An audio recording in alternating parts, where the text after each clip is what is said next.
Good afternoon. It is 3 p.m. and I'll call to order the Board of Directors regular meeting study session for Thursday, October 16th, 2025. May I have a roll call, please? Director Meyerhoffen. Here. Director Duff. Present. Director Martin. Here. Vice President Griffith. Present. President Sewell. Here. Thank you. We have quorum. Thank you. Seeing that all 5 directors are present, we'll skip item 3. Item 4 we'll also skip. We'll do the Pledge of Allegiance on Monday. Item 5, rules of procedure. Counselor? Yes, according to the rules of procedure adopted by the board, all noticed meetings are conducted using Rosenberg's Rules of Order as a procedural guideline. Directors should refrain from responding directly to public comments at meetings of the board. The president of the board presides at all meetings and decides all points of order and procedure during meetings. The president is responsible for the maintenance of order and decorum at all board meetings. No person should be allowed to speak who has not first been recognized by the president. All questions and remarks should be addressed to the president as presiding officer. No member of the board should speak more than once upon any one subject until every other member of the board wishing to speak on the subject shall have been given an opportunity to speak. And no board member shall interfere with the orderly progress of a board meeting. Thank you. Item 6, public input. This is the opportunity for members of the public to address the board on matters within the board's jurisdiction. Please limit comments to 3 minutes or less. State law prohibits the board from discussing or taking action on any items not listed on the agenda. Do we have any members of the public wishing to address the board? President Sewell, not online. Okay, seeing none in person, we'll move on to our presentations. Are we doing either 7 or 8 today? No, both presentations. Number 7. Oh, number 7 today? Okay, so item 7 is our Civic Spark Fellowship Program. Yes, thank you, President Sewell and members of the board. Good afternoon. I'm very pleased to introduce to you our new Civic Spark Fellow, Tyra Joy Harris, who has joined our team through a special fellowship program funded through the IREN and the AmeriCorps. Tyra began her fellowship last week and will contribute to our community engagement plan under the state's Conservation as a Way of Life mandate. Tyra has spent the last 9.5 years pursuing her education and has a passion for public policy. Initially aspiring to become a psychiatrist, she worked as a primary behavioral counselor for a year before realizing she wanted to focus on creating and influencing policy, addressing issues rather than working within the constraints of the healthcare system. Tyra attended Humboldt State University for a year, then earned 2 associate degrees from Riverside Community College before transferring to UC Riverside, where she completed both her bachelor's and her master's degree in public policy. Tyra became intrigued with water, sustainability, and policy from a local, state, and federal standpoint, so she is very excited to be here at MSWD. Tyra, would you like to address the board?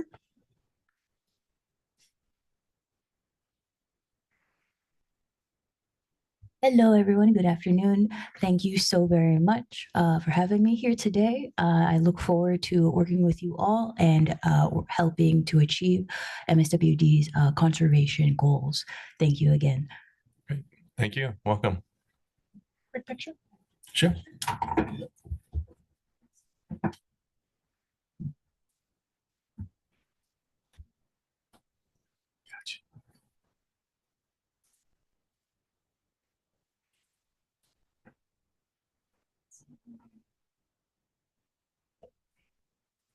Thank you.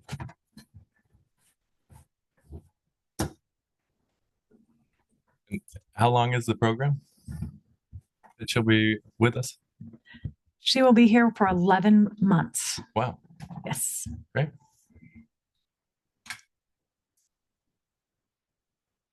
We'll move on to our, employee recognition will be Monday. Will be Monday, yes. Action items, item 10 will be a public hearing on Monday, and that's ordinance 2025-03.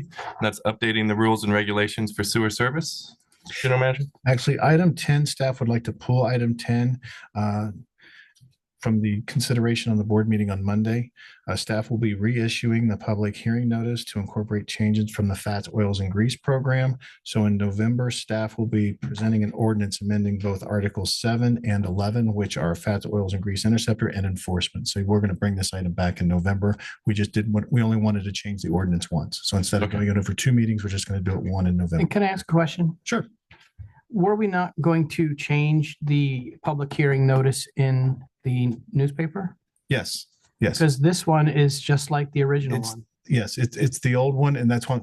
Yes, we decided to pull that item, and we did not reissue the public notice, but we're going to do it, and we're going to include the fats, oils, and grease in that one because that entire section is all under the. But are you also going to change the amount of? Yes, absolutely. Yeah, yeah. That was the plan all along. We were hoping to have the other section done, but we did not. So yes, we should have Okay. pulled that, and it should not have been part of this agenda. I apologize. All right. There's another. Any other questions or comments on item 10? Item 11 is resolution 2025-19, and that's to adopt the initial study and mitigate negative declaration for the Mission Springs Water District, RESBCT, and Regional Water Reclamation Facility Solar Development Project. General Manager. Thank you, President Sewell. I would ask our Director of Operations, Danny Friend, to provide or present on this item. Danny? Thank you, General Manager Macy. Good afternoon, President Sewell, members of the board.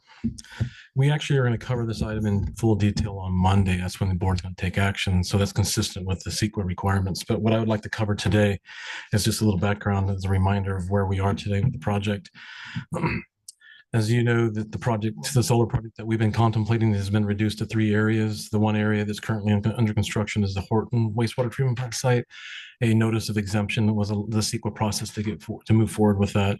The 2 areas that we have that are going to be west and north of our existing solar site are raw, native, untouched areas. I know that there's people driving through there illegally, but for the point from CEQA, they're untouched, so they're native. Both of those went through an initial study. What we're going to present on Monday is the board would be for consideration to take action on receiving or certifying, sometimes it's referred to, or accepting the initial study, and then adopting the MND through the resolution process. And the reason that there's a mitigated negative declaration is because there are 24 items that were put together in the staff report on attachment C, which is the MMRP, the monitoring mitigation reporting plan. And on that is the mitigation requirements that make this project follow the path of a mitigated negative declaration. One of the things that I want to cover today is typically the public review period of 30 days and the state clearinghouse review, they coincide, they're the same dates. Unfortunately, this project, there were different dates. The public review period closed yesterday, and tomorrow the state's period closes. So as of today, the packet that you have in front of you included comments number 1 and number 2. Yesterday, or 2 days ago, we received a 3rd comment that was actually printed and provided to the board today. And we also have a copy here for the public that wants to read that. There was a Southern California Gas that essentially had no comments other than reminded us to call 811. There is the excuse me, I have my notes. The Agua Caliente Band of Cahuilla Indians, who also provided no comments, however, reminded us that there's a state process from a state law process that we have to follow if we find human remains. Part of this initial study includes what they call an AB 52. It's a consultation process with the tribes or any tribes in the area. We actually did that with the gentleman that provided the comment letter, and there's mitigating language in the MND that was provided by the Agua Caliente Indians. So this letter of stating this comment letter saying that there's no comments other than remind us about human remains. The other part of that mitigation language that you'll see when you read several hundred pages are that once we start excavating, trenching, that activity requires a tribal monitor. So it's not uncommon for the district to have a tribal monitor on these types of projects in these types of areas, but successfully for us, we haven't found anything when we did the original regional plant, well 33, the original RESBCT solar well 33, the regional plant, or any of the conveyance lines in that area. So we're hopeful that we don't find anything that will possibly cause delay, but nonetheless, we'll have that out there as part of the mitigation. The 3rd letter was received, third letter was Riverside County Flood Control. And there was nothing, they typically don't have a comment. We're not impeding or causing any problems with any type of flood area. So it's just their comment to say no comment. So we expected this much. Honestly, it's not really a controversial project and we didn't expect to hear anything. So it played out exactly as our consultant mentioned it would when we started the project early on. On Monday, we'll be able to provide any comments that have been received by the state. As of this meeting or just prior, I checked CEQA.net, where we would typically see notifications from the state on any of the things that we have posted for review, and there's none at this point. On Monday, we'll also have our consultant. It'll be Caitlin Dodson Hamilton, excuse me, who will be here to present more in full of the mitigation measures and answer any questions at that time. With that, that's all I have today. I'm happy to answer any questions if there are any. Great, thank you. Any questions or comments, Director Meyer? Director Meyer? Just out of curiosity, that tribal monitor, does the tribe pay for that, or is it, where? Great question, Director Meyerhoffen. Unfortunately, they don't. Past history has been that they have about an $80 an hour pay rate from past projects. And one of the things that are being discussed is it's mitigation measure 24, I believe, on this item that talks about an agreement with the tribe. So I'll be reaching out with them to establish that. This agreement we want to get ahead of time so that we can understand the terms. It's not new to us, but we still want to get it in place. And we will understand what their cost is. And it's only going to be for the trenching component. As of this morning, when we had our update meeting with the contractor, the portion that's been called out for trench has actually been cut in half because they're going to want to bore some of that. So that equates to a savings to the district, assuming that we're going to pay that. Right now, it's estimated to be anywhere from $8,000 to $10,000 in order to go to the full duration, the full length. And I guess assuming that they were to find something and spend more time. So I'll bring more back to you as I have better information, but it's not available at this time. Thank you. I'm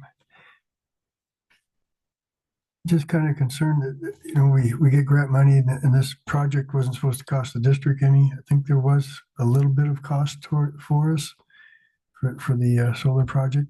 Remember, General Manager Macy, how much that was? 2 million or something, wasn't it?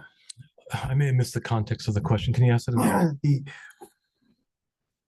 How much will this project cost the district? The majority of it was supposed to be from. Well, I will say this. Next month, in full transparency, we plan to bring something back to the board for an adjustment or amendment to another contract plus an augmentation to the budget. We may be upwards of $750,000.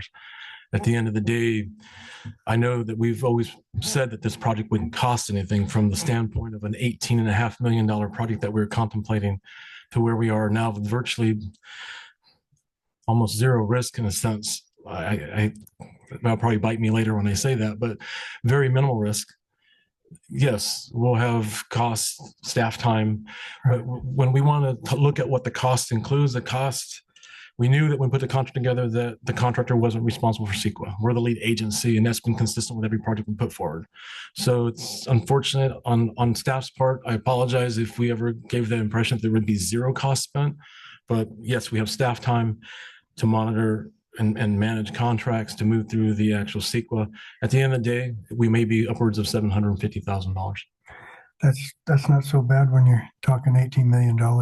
Is what we're going to do. The alternative, but I guess the bigger thing that I would like to say, Director, is when you're looking at a lower risk project, you're looking at a less lucrative result. So for us, if we're looking at $13 to $14 million in savings over the duration of this project, that amount doesn't seem like a lot. But one of the bigger things that General Manager Macy and I were speaking about is there was a lot of 6% and low conservative percentage increases that Edison was going to put forth. And of recent, they actually locked in 4% higher than some of those numbers. So we already know the percentages, the conservative percentages that were used in the first 3 years or 6 years, they've almost doubled. So what we've asked our project management team, Kenwood Energy, is to produce an updated projection on the savings based on some of the recent decisions and things that have been passed with Southern California Edison. I hope that answered your question. Thank you. I appreciate that. Yeah, like Danny said, there was going to be a cost, but it was going to be offset with the savings. So we're not going to get a check for that, but it's going to be offset by the SCE savings. So we'll, as Danny said, we'll bring that back to you when we bring the budget augmentation in November. So you'll see what the new updated perceived or estimated savings would be, not only year one, but all the way through the entire power purchase agreement. Okay, thank you. And sorry, Russ, you had something? Yeah, just in the future, when the water district is in any position dealing with the tribe on there, give me a heads up on the issues because I sit on their water authority board as well as this one. So you know, I don't know whether it would do any good, but you never can tell. But just give me a heads up on the issues early on the process, and I might be able to help out. So that's all. Certainly. I would like, just for record, it's been a pretty painless process. Okay. Yeah. I know that we've dealt with other tribes on past projects and different projects, but in this particular case, it's expected and fairly painless. I know there may be a cost, but Well, we can't really do many things anymore. Part of it is painless is because there are certain people sitting on board to make it that way. Well, thank you, but thank you very much for that. Nobody I'll remember laughed at that. Come on. That's fine. Director Duff? There we go. I knew I could count on you. Thank you for the summary of the 600 and some pages that we had to read and finish reading before Monday, and we'll look forward to the rest of that. I am a little concerned with the coming back next month with augmentation and changes, because there's been a lot of changes on what we were promised from this project in the beginning, and it looks completely 180 degrees different than it did when we were first starting this project. But this part of it is pretty simple. The only comment I was going to make is I think that we need to get some Aretha Franklin playing in the background, because every time I see this RESBCT, all I can think of is respect, and I can't get it out of my head, and it just keeps repeating itself. So maybe if we could add that, it would just finalize it. I'll share Thank you, something Danny. by me. Well, one, you're welcome. I understand it. It looks different. I'm not sure if we align on 180 degrees, but I know it does look different than what it does when we first presented it. So hopefully next month we'll present some justification and explanation as to why we went through some of the budget unexpectedly. You're welcome. When I first started working on this was the original project, and when the Edison, it was new to Edison, and it was brought to us as an option and as a public agency and being able to be part of it. So they used that and they played that song. That's why when you hear me refer to it, President Sewell, RESBCT, I don't go through the whole RESCP. Yeah. You're welcome. Vice President? I have nothing appropriate to say. Thank you. And I have nothing further. Thank you, Danny. Thank you. Item 12. Item 12 is our Help to Others budget augmentation and pledge change. It is recommended to authorize a budget augmentation of $60,000 to cover increased annual pledge amounts for the Help to Others Customer Assistance Program and to increase the authorized annual pledge to an amount yet to be determined. General Manager. Thank you, President Sewell. I'll ask our Assistant General Manager, Marion Champion, to take this item. Marion? Thank you, General Manager Macy. As we discussed in the workshop, I would like to increase the budget and also the pledge amount. As we're looking at proposed rate increases, we know that there are community members in need, and we want to make sure that we insulate them as best we can. So the budget augmentation that we're asking for is to move 60,000, increase the budget by 60,000 to make a Help to Others program that is at $80,000. As we discussed in the workshop, the current budget is $20,000 annually, and giving the proposed rate increase the likelihood of increased participation, we feel that increasing an additional $60,000 and bringing it to an $80,000 total would be a good place to start for this fiscal year. Here you can see the annual cell phone tower revenues, lease revenues are about $125,000 per year. This does not include the natural gas lease that we have for the CNG station. We don't expect that to be renewed in the next year, so I went ahead and took that out now.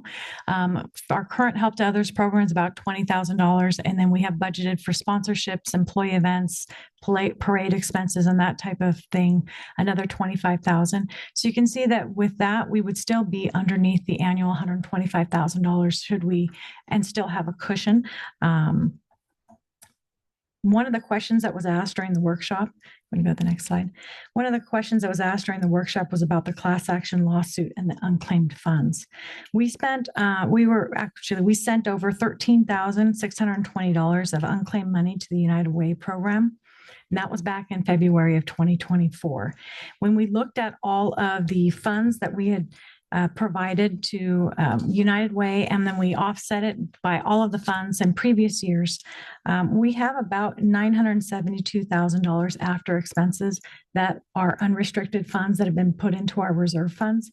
So even if we were to find that we were to really increase in our participation, we do still have additional revenues that we could draw from for this program.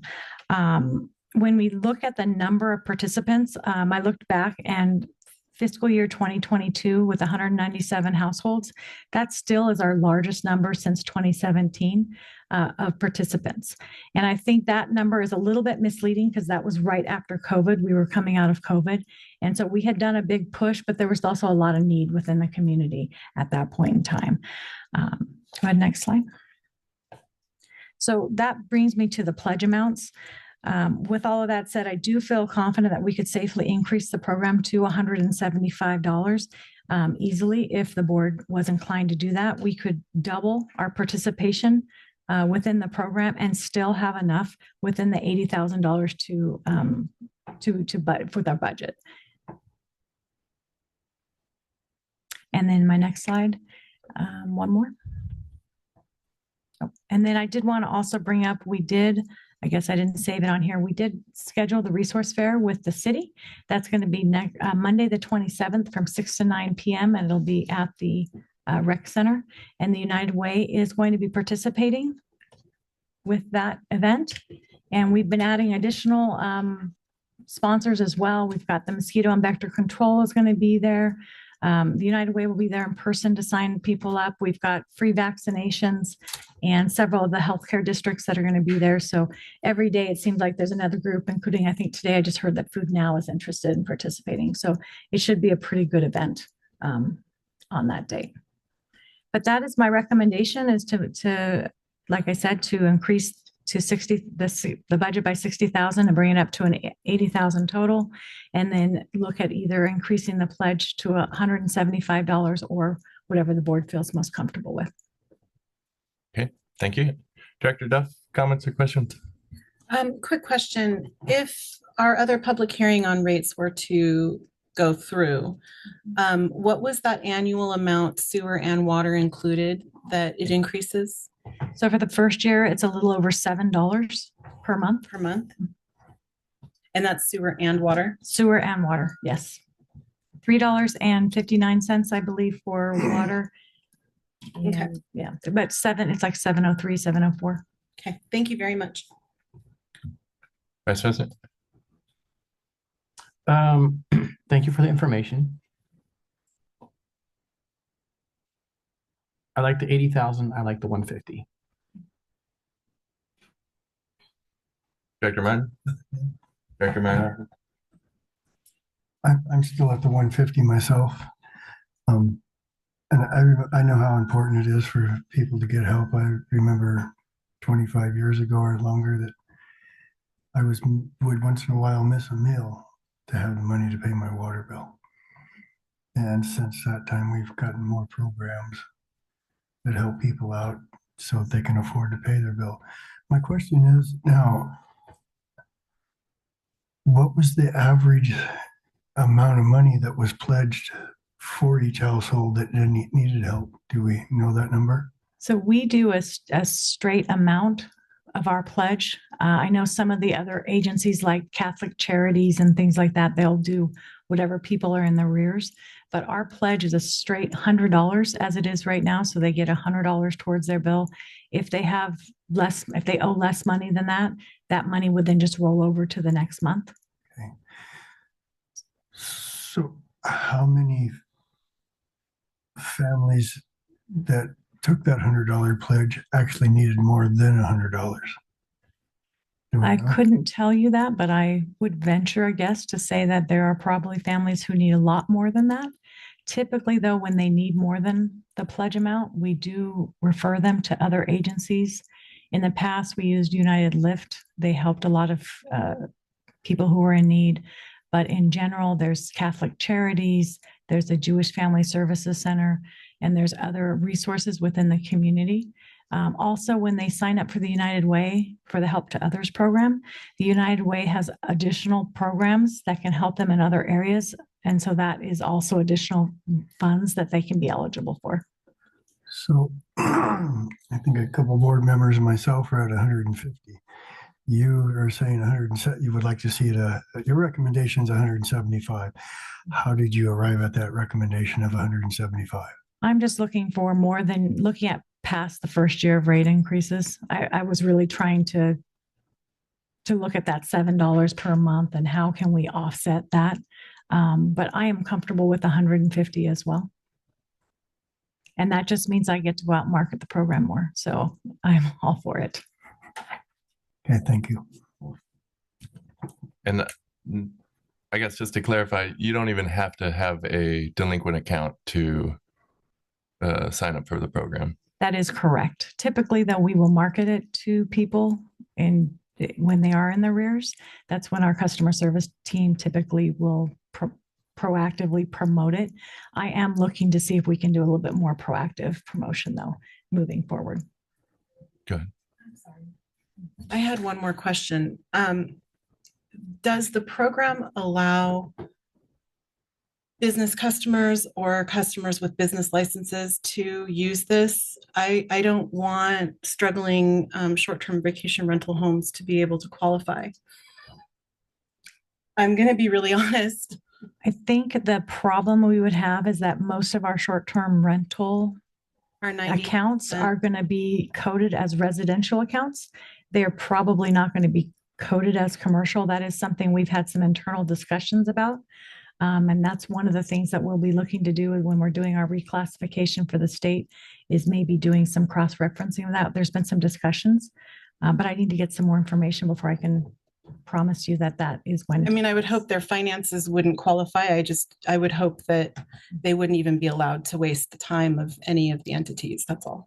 Thank you. I will say when I worked for Imperial Irrigation District, we did have commercial customers who were taking advantage of our program. And that was one of the reforms that we made at one point in time where we decided that no commercial accounts could be allowed on there. So that is something we can definitely look at and work with the United Way to ensure. Thank you. I guess my only other comment is I think I'd be fine with 150. I'm just looking at the trends and I hate for the money to just continue. The number you gave was just under $1 million that we have. Correct. 972 has been unspent funds. They're not lost. Those funds do go into our reserves.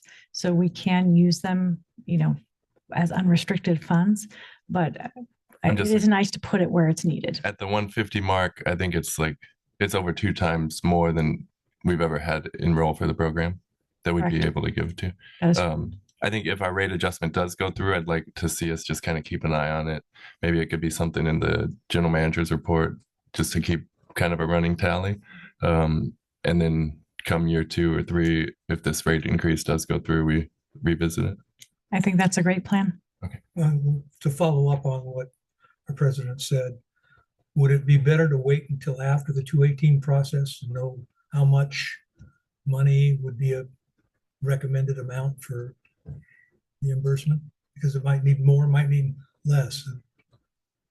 We could certainly move the agenda item lower on Monday if you'd like. I'm just thinking about holding off on this until that process is completed. So what we could do is move the help to others budget augmentation item below the public hearing on Monday, and that way you could make your decision afterwards, or we could postpone it to a following month if you'd like. Okay. Decide that on Monday then? It's The the board's board would have the ability to continue the item to either a date certain or a following meeting. So Okay. we can make that decision on Monday Okay. when we're taking action. I think I'm fine with that. If we want to just plan on dropping it to an item further in the agenda, Yeah. Mhm. if that makes it easier. We'll make that happen. Okay. Anything further on item 12? No. Item 13, we'll have a public hearing on Monday, and that's for the adoption of ordinance number 2025-04 and 2025-05, establishing new water and sewer rates. General Manager. Thank you, President Sewell, members of the board. I'll ask our Assistant General Manager, Marion Champion, have this item. Marion? Thank you, General Manager Macy. And as we did discuss earlier, we will do the public hearing and we'll have a formal presentation. Most of the presentation materials you'll see on Monday, you've already seen once before. And so we'll move pretty fast. But if there are members of the public who have not seen the presentation, we want to make sure that they get all of the information. We'll go over any of the protests and any objections that have come through. And we will also have members of the CLEAR Committee. I've been in contact with a couple members who were planning to come on Monday. So you'll get a good range of people, I'm assuming, on Monday, and community members on Monday to hear from. We did finish up this week with our last community presentation. We were out at the Jewish Family Services Center. They have a luncheon at the Senior Center, and we had about 35 very engaged members of the public. So we have not stopped. It's been a very, very busy 2 months, but it's actually been very rewarding to be out there in the community and not just talking about rates, but talking about the district in general, because you'd be surprised some of the questions people have just after the meetings, and it's really nice to be out there with the community. And so, but in general, we will bring this all back to you on Monday. Thank you. Any questions, Director Martin? No. Director Myhoff? I just have a comment. I was driving through the desert and I looked out at some of those old cabin sites where they have the water towers up there because they have water delivered. And it got me to thinking about how lucky we are here in the city, because we really aren't charging them for the water. We're charging them to get the water for the convenience to their door. And if they lived out in one of those cabins, their water bill would be a lot more to have that water buffalo or the water truck come by, fill that tower up, and they would be conserving more water then too. So what is going on here with us and what we're charging is very, very reasonable in comparison to living out in a cabin in the desert somewhere to have water brought to you. So I think we're on the right track, and we're very fortunate that we live in a society where we can have water brought to us and have those conveniences. And I just really want to remind people that it could be a lot more expensive. Thank you. Director Duff? I've said it the last time we all met, but I have to say it again. I am just so pleased with the hard work that our staff has put in and being the face in the public, facing criticisms, facing questions, facing appreciation, all of it. I appreciate all of you and the hard work that it takes to do that. And I think that the resounding response that I have heard has been overwhelmingly positive, that we are out there and that we are willing to take our time to educate everyone. And it just proves our open door policy that if you have a question, we're here to answer it. So I just am so proud of all of you and all the hard work. Thank you. Thank you. Vice President? I'm just a little, I'm a little in awe that we're here already, because when we first started talking about this and the timeline, I just thought, God, this has taken forever. It's such a long process. And now the other day, I'm like, well, this is here, which I'm grateful for. So it'll be nice to get this on and just keep moving on. And just to echo those comments, thank you to staff. I know it's been a lot of work, but I think a thank you is deserved for the 5 years between our last rate increase and now. The cost of everything, I think, has gone up, and our district has done a lot with less.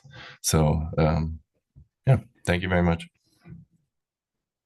We'll move on to item 14, rejection of construction bids for the septic to sewer conversion project. General Manager. Thank you, President Sewell. I'll ask our engineering manager, Eric Weck, to provide a presentation on this item. Eric? Yes, good afternoon, President Sewell and members of the board. This subject project involves engineering staff expediting the development of project specifications to bid in the hopes that we would be able to transfer and use some of the Prop 1 Round 1 grant funding for the septic to sewer improvement project that the staff report before you discusses. This project involves constructing about 6 septic to sewer conversions and removing them from the listing that we identified in the original supplemental environmental project that was completed about 2 years ago. After the construction bids were received, the state determined and told us that those monies could not be used for the purpose of the proposed improvements, and therefore we do not have the funding for this project. As such, staff will not be recommend moving this project forward for approval. Are there any questions? Thank you, Eric. Director Martin? No. Director Myhoff? No. Director Duff? No. And I have nothing further. Thank you, Eric. Item 15 is rejection of construction bids for the AD 15 Area M2 sewer construction and water line replacement project. General Manager. Thank you, President Sewell. We did talk about this in our workshop recently, but I will have Eric Weck, our engineering manager, also talk about this particular item. Eric? Thank you, sir. Good afternoon, President Sewell and members of the board. Upon development of the project specifications and plans, staff advertised the M2 project, and after receiving the bids, there were some complications in the bids that were received. And as such, staff worked with legal counsel and a decision was made to re-advertise the project. Upon formal direction of the board of directors, staff will execute the project to be re-advertised again as soon as possible. Are there any questions? Before we go to questions, I just want to let the board know, we have informed the state that we are going to be rebidding this project and still continuing to work with them for additional funding. We expect the bids to come in at or a little bit higher, but we're still working with the state to obtain funding. So if that is a question you have, we are continuing to work with the state and they are aware of our decision to rebid the project. How's their communication been? Pretty responsive? It has been consistent with the communication we've received in the past.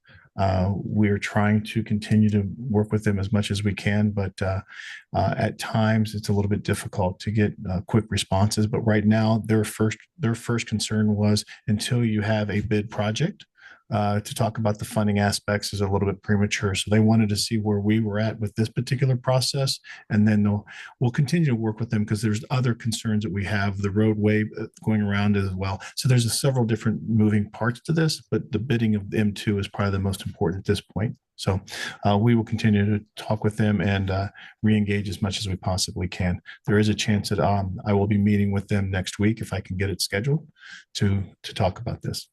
Great. Director Duff, questions or comments?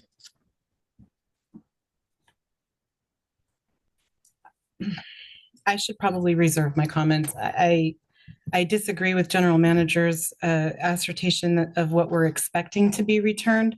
I feel that what we've gotten is a bit unreasonable, so I hope that we find something that's reasonable come back to us. Thank you. Vice President? No. Director Martin? No. Director Myhoff?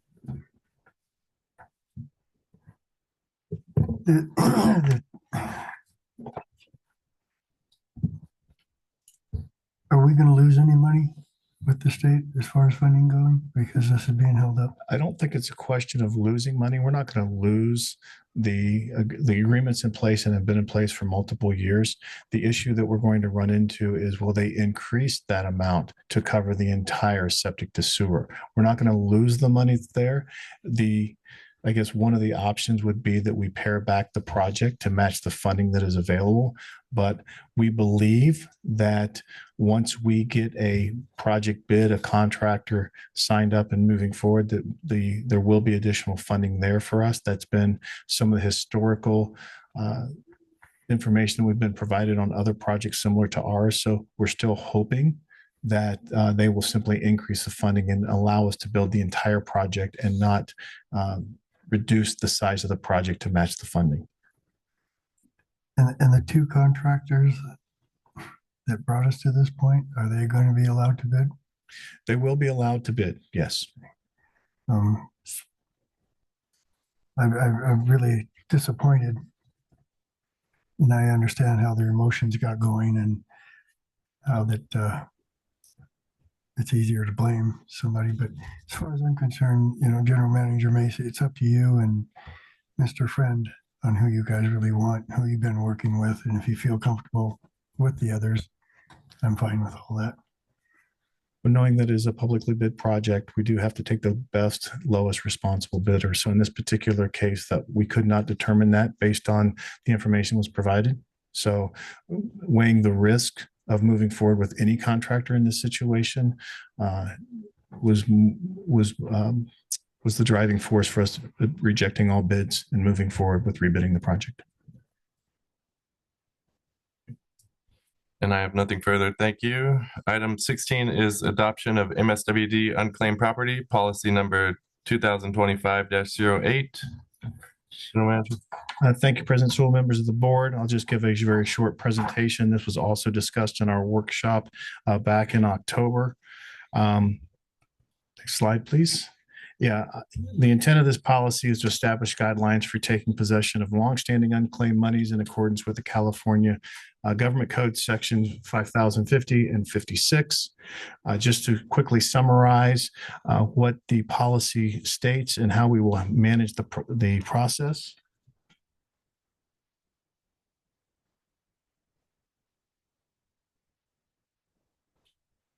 Yeah. So yeah, the checks that have been returned to MSWD as undeliverable will continue to be researched to determine the reason for the return, try to reach out to the owner, try to make sure that we can get that money to them. In the case that we can't get that money to them at the beginning of each fiscal year, all claimed amounts over a 3-year period, we will then start looking at that in a different way, as if we cannot find those folks. There is a process that we'll have to go through. Anything more than $15 over 3 years will be on our district's website for 45 days, and then concurrent with publishing a notice in the newspaper. After that 45-day period, after the first publication of the public notice, the district will have the ability to reclaim the remaining funds by preparing a journal of entry and move the funds to the Help to Others United Way Fund. So really nothing has changed since we brought this to the workshop, but we did want to formalize the procedure in a policy. And that's the item we'll be asked to take action on Monday. On Monday, we will have our Director of Finance, Arturo Ceja, here to answer any questions. But if you'd like to pose your questions to me, we can write those down and make sure they get covered as we give the presentation on Monday. Okay. Thank you. Any questions, Director Martin? Thank you. Director Meyer. Later, I know what I'm about to say is a little bit early and a little premature, but later after we get this all taken care of and the board given direction, and those refunds have been issued, will we be on social media letting people know that we were able to find so many people and X amount of dollars was given back to the customers? Typically, that is not part of the process in saying that we were able to find some of those folks. It will just simply we reissue the check and take care of those. Okay. All righty. Thank you. Director Duff. Yeah, I have one issue with this. Number D, and we had talked about this at the workshop. I don't want it designated specifically to the Helping Others Fund. We are designating from the undesignated funds. I think it needs to go to that fund because we shouldn't be adding an additional amount of funds to United Way. We potentially are going to be setting an amount. So I don't feel comfortable adding to that fund, as I had mentioned last time. I don't know how everyone else felt, but I thought it was going back into the undisclosed Okay. account, and then it could be used however everyone talked about using it in the future. So this is discussion. So that's if the board directs staff today, we can change that language and try to get it reposted for the Monday session, or we can simply talk about it again on Monday and then make that change as a minute motion as part of the updating policy. So it's to the board's discretion whether we want to talk about that change today or think about it over the weekend and then make it as part of the acceptance. Yeah, I'm just not comfortable with it being part of the policy and procedure for how it will always be Could be handled. spent. No, that's So reasonable. that's where I'm not comfortable. And I guess my clarification is just that it wouldn't increase, say that number is 80,000 to help to others. It wouldn't increase that by whatever dollar amount each year. It would just be, that's how we funded part of that 80,000. The answer, I believe the way this is written, this would automatically go there, but you're right. We would not have to bring that amount up with other funds in our unrestricted accounts to even that number out. What we would do is we take care of that as a budget item. If these particular funds were available or that the United Way fund had grown to a certain point, we just wouldn't contribute from our other funds. But what would happen after the way this policy is written right now, we would continue to put it towards that account, which would then in reality make it restricted because it's restricted to go only into that account. So yeah, I think Director Duff is making a good point. If we were overprescribed for that particular account or that particular activity, this would not allow us to pull those back to something else we would rather spend those resources on. So I agree that I agree. We could put it as, we could pull it back and be unrestricted coming back to us as it is now and just leave it.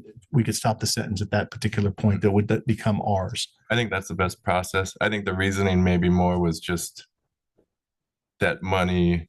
It sounds better that we're using people's unclaimed money to go back to people for the help to others. I think it was more of a. And that is something we can talk through at each budget cycle that says how, because as the policy now talks about at the beginning of the year, well, we'll know what we'll have moving to that beginning of the next year because it has to be in this account for up to 3 years. So when we start talking about the budget process, we will have roughly an idea of how much we'll be carrying over from the previous third year period. And then we'll be able to either add to that or we'll be able to budget for it at that particular time. So we'll still have, and this will give us the most flexibility. So while it may be intended for that, it would definitely be something that we'll bring to the board each year as part of the budget process. Okay. So I see a lot of heads nodding. I think if that's the way we would like to do it. I'll just rework that sentence to make sure that it comes back into non-restricted funds. Okay, perfect. Anything further on item 16? Thank you. Discussion items. Item 17, administrative building update. Thank you, President Sewell. Both items 17 and 18 will be presented on Monday. Okay. And I'm just thinking the public hearing, item 13 is going to be 4 o'clock on Monday. Yes. So maybe discussion items, if we need filler, we could move up to take up some space. I just know we're already removing 1 to go below 13 now. We're going to get to 13. We'll also have a closed session on Monday. Oh, to start. Okay. Okay. I believe, correct me, Counselor, if I'm wrong, but we can pause at any time and start the public hearing at 4 o'clock and then resume our normal agenda sequencing at that point. So the agenda as it rolls out today is really immaterial of when we can start the public hearing at 4 o'clock. The key is that public hearing wants to be started at 4 o'clock. Okay. Thank you. Consent agenda consists of item 19, approval of minutes, item 20, register of demands, and item 21, board compensation. Did we want to discuss any of those items today? No? Moving on, would anyone like to give their director's report today? Monday will be fun. Item 23, general manager's report. Thank you, President Sewell. The report in the agenda packet details a lot of many things. But one of the things we'd like to cover today specifically would be the public affairs report. So I would ask AGM Champion to provide the report. Marion? Thank you, General Manager Macy, and good afternoon again, President Sewell, members of the board. Today I have a short PowerPoint presentation that highlights some of the work of the Public Affairs Office in the past month. Additional information is available in your packet. It's been a busy couple of months with our Prop 218 community meetings, legislative updates, and awards presentations. Some that I will note include the BIA installation dinner, the Greater Coachella Valley All Mayors event, the regional CSDA luncheon with Assemblyman Jeff Gonzalez, and the Palm Springs Unified Legislative Breakfast.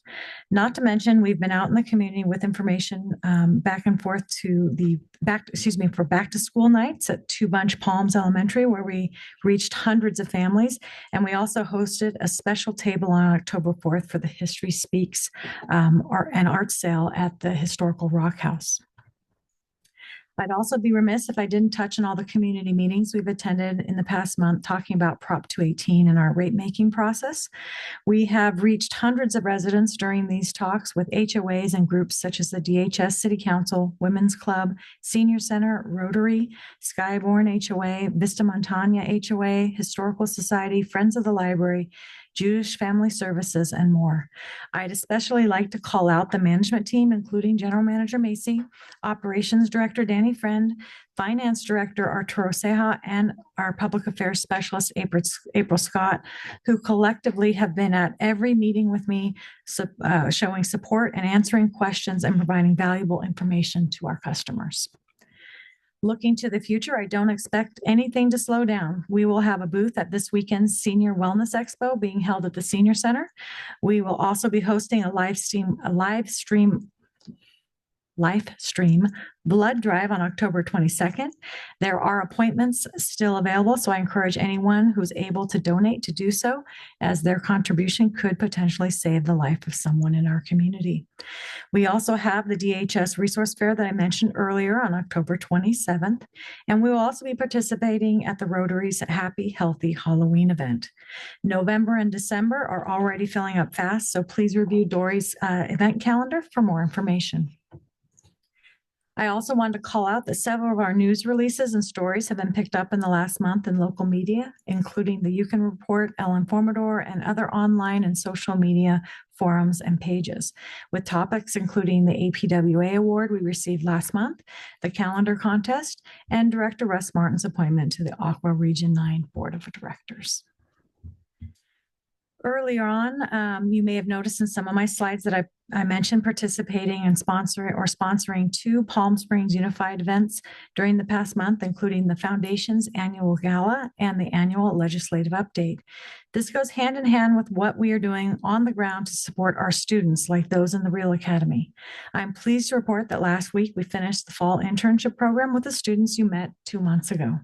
They're well on their way to having with new skills that they acquired here at the district, and they have certificates and letters of recommendation as they finish up this high school year. And I also wanted to mention, if you follow us on social media, you may have noticed that we shared several short videos highlighting different teams from throughout the district in light of Water Professionals Week. Here are a few of those videos.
We have two more. I'm going to have to hold you hostage for two more. Go ahead.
I do want to call out April and our interns for getting a lot of those pictures and the videos that you saw there.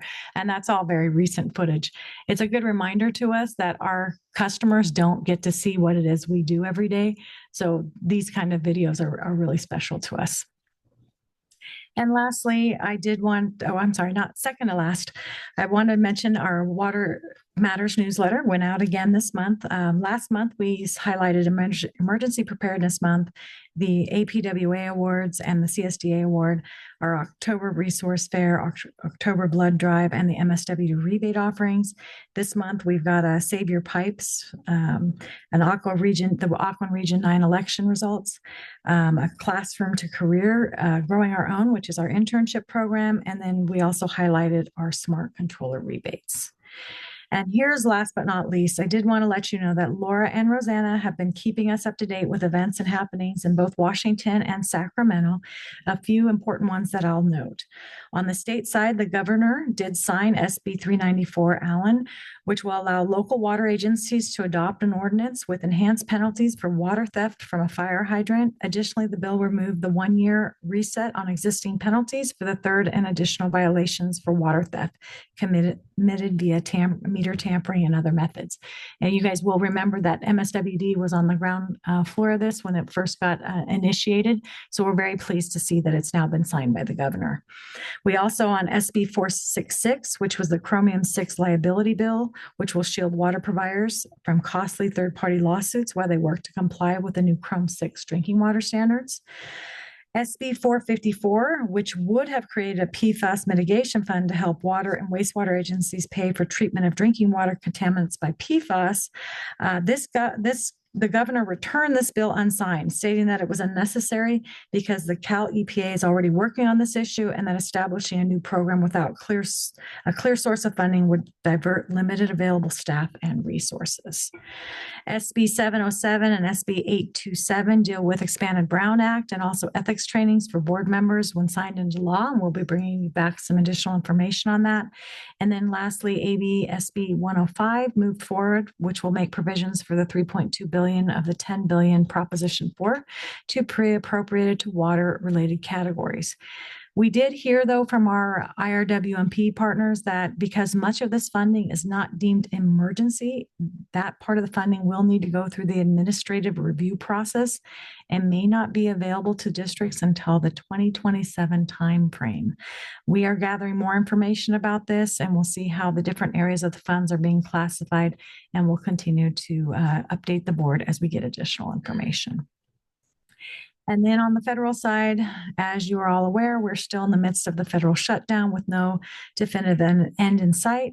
As of last week, the reduction in force notices started to be issued to federal employees at various agencies, and we are being told that federal firings will be substantial. We've also heard that the RIF notices have been received by employees of several federal agencies, including Department of Commerce, Education, Energy, Health and Human Services, Homeland Security, Housing, Urban Development, Treasury, and as well as the Environmental Protection Agency. Laura is continuing to monitor all the federal activities related to the shutdown very closely, and she's keeping us up to date. And that is the end of my presentation. Thank you for your time. Thank you. Anything, questions or comments, Director Martin? Director Duff? Vice President? Great job. Thank you. And with that, let's see. Anything further on general managers?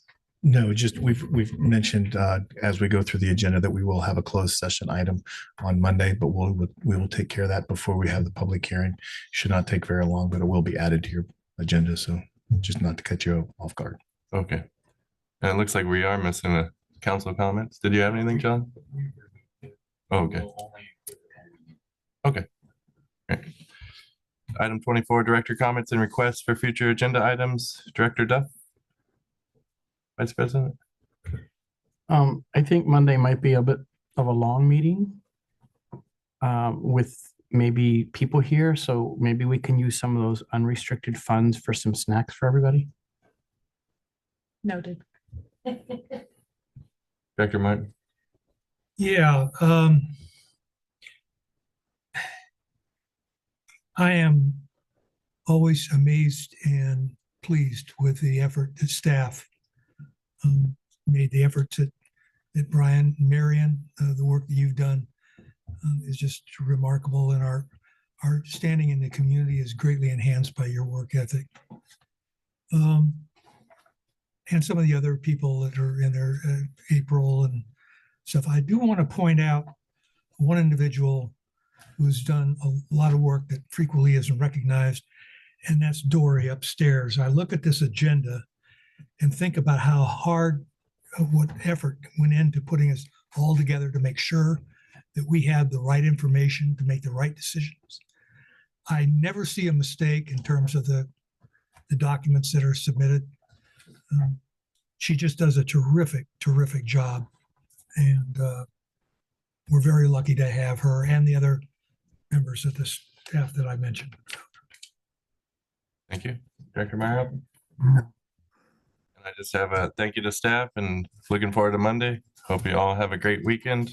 With that, the meeting is adjourned.